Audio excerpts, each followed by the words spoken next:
I'm going to kick this off by sharing a little note that one of our friends here on the channel sent to me.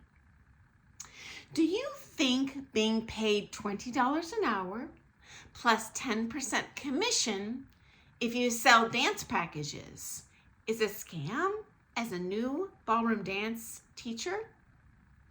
Okay, bad news.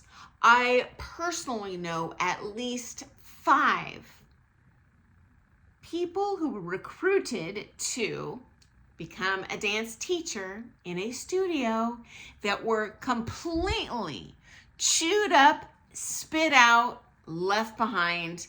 2 of them ended up literally being paid nothing and working a lot for free because they were being trained with horrible training.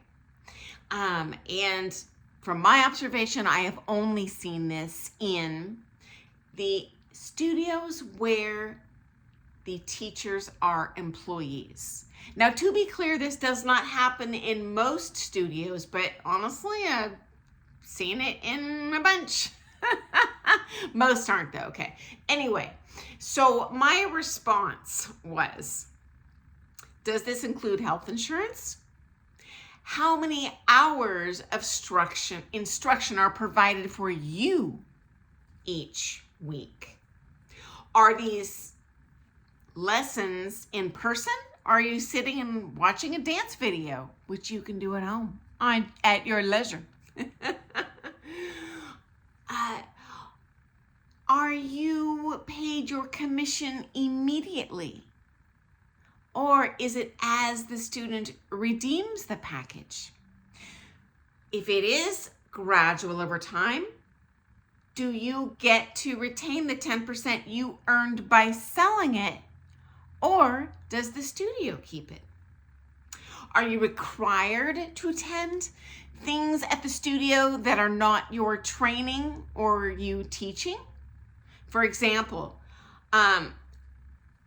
most studios, I didn't run it this way, but most studios I know that have employees require them to show up to the social dances, to the showcases, whatever shtick they've got going on there to glad handle the students.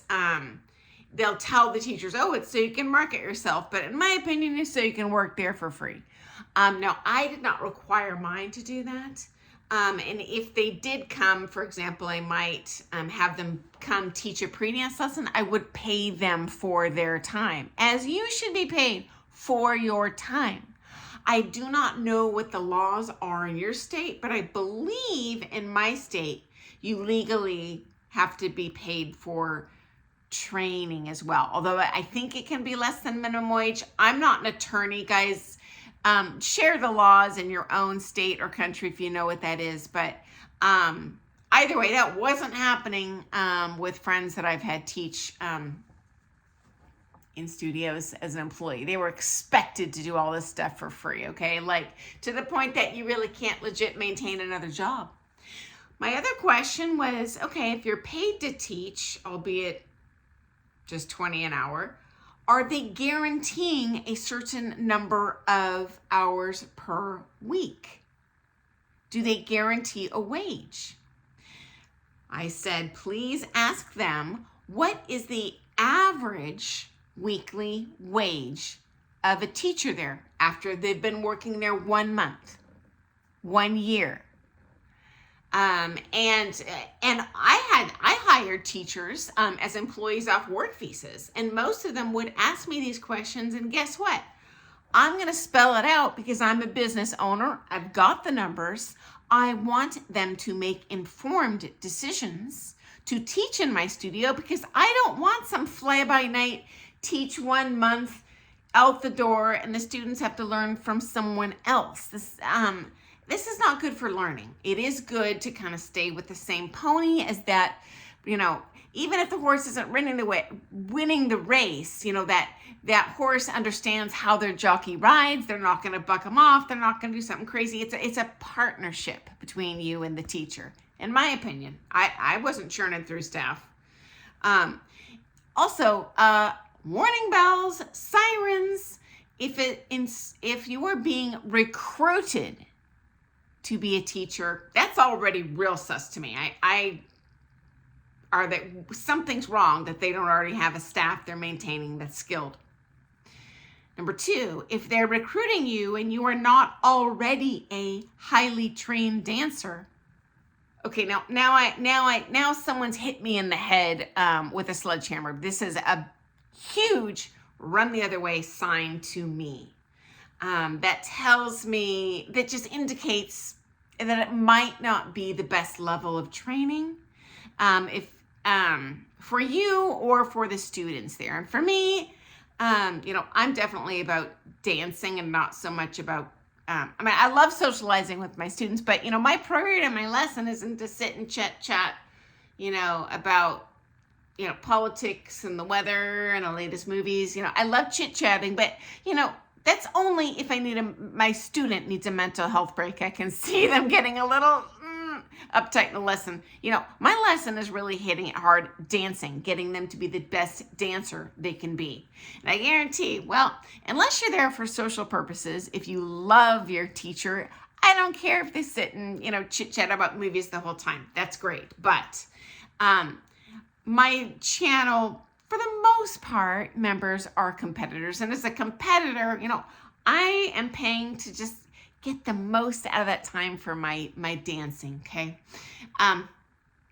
Now, guys, this was super telling. And their response to me when I asked these questions, and I'm like, hey, send a follow-up email, get something in writing, know what you're signing up for.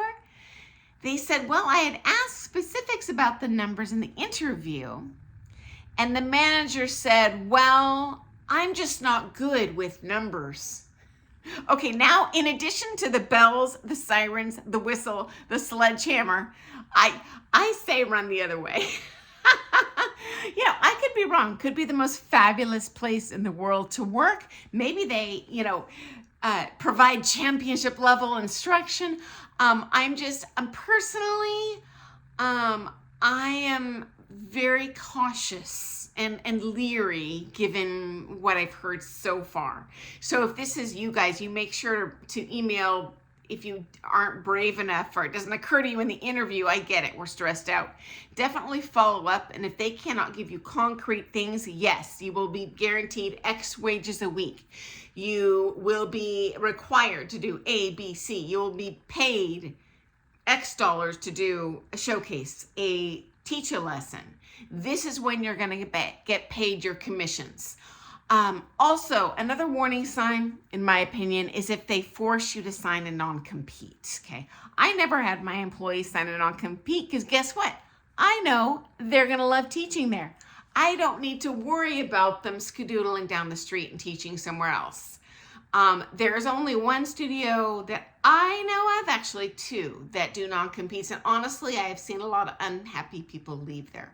That being said, in my state, I don't think those are legally enforceable. To my knowledge, I don't know of anyone who's been sued or something, because it's called like right to work or something like that, that you can't fire someone and say, you cannot work anywhere else unless it is a proprietary information. For example, if I work for Microsoft and I come up with some amazing technology, I can't go move to another computer company and then take that proprietary tech knowledge with me. But I can certainly bring my human body as a creative soul and mind to another studio.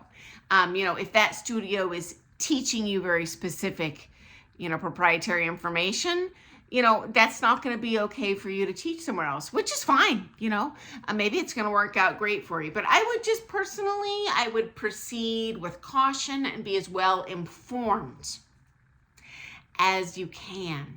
Okay. So guys, I hope that's been interesting. Unfortunately, I have seen this happen. My heart goes out to these instructors because honestly, the instructors that kind of get caught up in these situations where perhaps you feel you're getting the hard sell, in my suspicion, it's the studio owner putting them in that choke chain hold of, well, now you got to pay for your groceries this month, and they're on these starvation rations, working their tails off and getting, paid beans. So, Mama don't like it. So that's my 2 cents for today, guys. So thanks for hanging with me here today, where we talk about all things ballroom dance. We talk pop culture, competition strategies, sus things that I'm gonna share warnings about so you don't get taken advantage of, and hopefully hints just to help you make the best of your ballroom dance career. And if you have experience working in a studio like this where you perhaps felt taken advantage of, or maybe you are working in an amazing studio and you've been there 30 years and love it, I want to hear these stories too. I love when you guys share your stories in the comments. I am but one person. I have 40 years in the industry, but I am just one little ballroom dancer and one little postage stamp of the world. And we do have a lot of similarities in our experiences, but I love hearing yours. So guys, have an awesome day, and I'll see you first thing tomorrow morning for some more things ballroom dance. Happy dancing, guys. Doodles.